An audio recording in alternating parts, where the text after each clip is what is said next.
Okay, so that was incredible. It was unexpected to win by the margins that we did. I think Cal Poly is a very good volleyball team. I think that Maya Dvorak is a great player.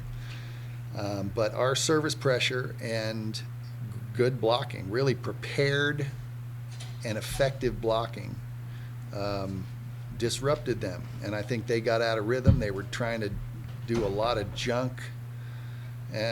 Junk is a volleyball term for roll shots and tips and stuff like that. They were doing a lot of that kind of stuff, which we knew that we were going to get when they got in out of system situations, and we took care of it. And then Brianna Runnels put on a show. I'm sorry. Yeah, I know. I'm not Bree. I didn't know who walked in, and I'm like, the Brianna Runnels not here. She put on a show, and so I was super pleased with our team's effort today, their preparation, the intensity that they brought to this. It was great. So just your start today, you had a little trouble with them. You ended up being tied 5-5 out of the draw. Had a little bit of trouble putting them away too.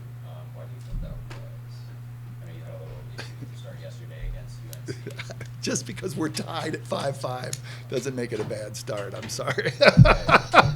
I mean, it means they're siding out. That's a good volleyball team, and then we're siding out. So I think 5-5 is a fine start for Cal Poly San Luis Obispo, to be honest. I don't think we've got problems. I thought we played great today. Creating your guys' 8th sweep in the first 10 games, Yeah. how confident do you guys feel we're going to conference play next week? Jess?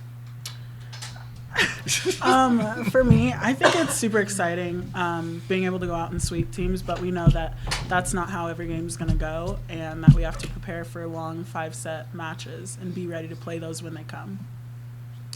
Yeah. See, there are times when we talk about this as a team that, beating somebody 25-12 is fun, but it's not the same kind of set as when you're 25-23.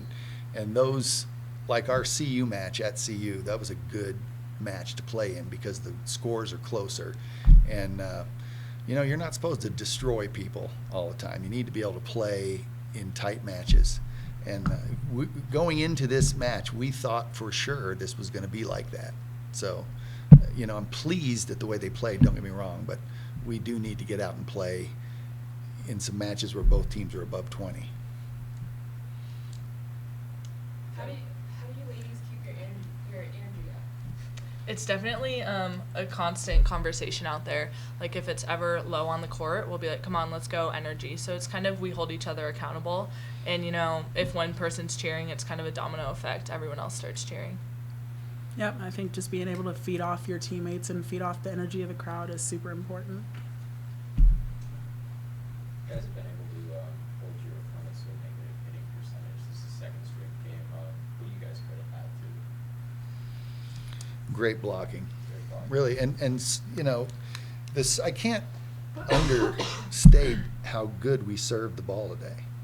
Probably, I'm not sure in my career I've seen a match. Everybody was on their A game with it. We had 7 aces, 6 errors. That's a ratio that's really good.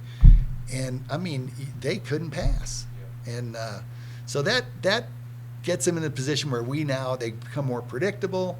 We were able to get over in front of people, and we stuffed a lot of balls tonight, too. We didn't just block. We stuffed a lot of balls, which we haven't been doing. So that comes from a lot of practice and, getting cues and putting your hands over the net and getting in their space, and it worked out really well.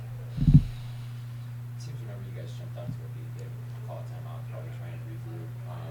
Didn't really seem to stall you guys at all. It didn't. Is there anything that you said in between, just kind of like keep it going? What did we say? During timeouts, it's a lot of strategy. So kind of a lot like on blocking, or a lot of times the team changes up their play. So it's kind of just anticipating what they're going to do. This team, I kind of addend that answer. This team is kind of all business sometimes, you know what I mean? And you don't hear a lot of these super jazz enthusiasts, kind of things. It's just people saying, hey, keep it going, guys, let's go. They're really very businesslike, and I think they know how to get their play to a certain level and keep it there. So Oregon State coming tomorrow, do you guys just plan on coming out the same way you did tonight? All right, we plan on it. You know, we've watched a lot of Oregon State, and what's interesting with them is they play different lineups almost every match, either because of an injury or because they're trying something new. So we're going to really base most of what we prep for them tomorrow on what they do tonight against Northern Colorado, because we'll get that video. We have watched a bunch of video, but every video we watch, they're doing something different. So knowing their personnel is really more important than knowing what their lineups are.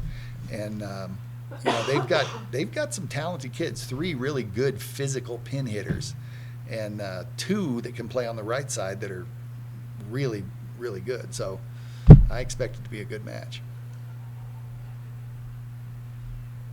Sounds good.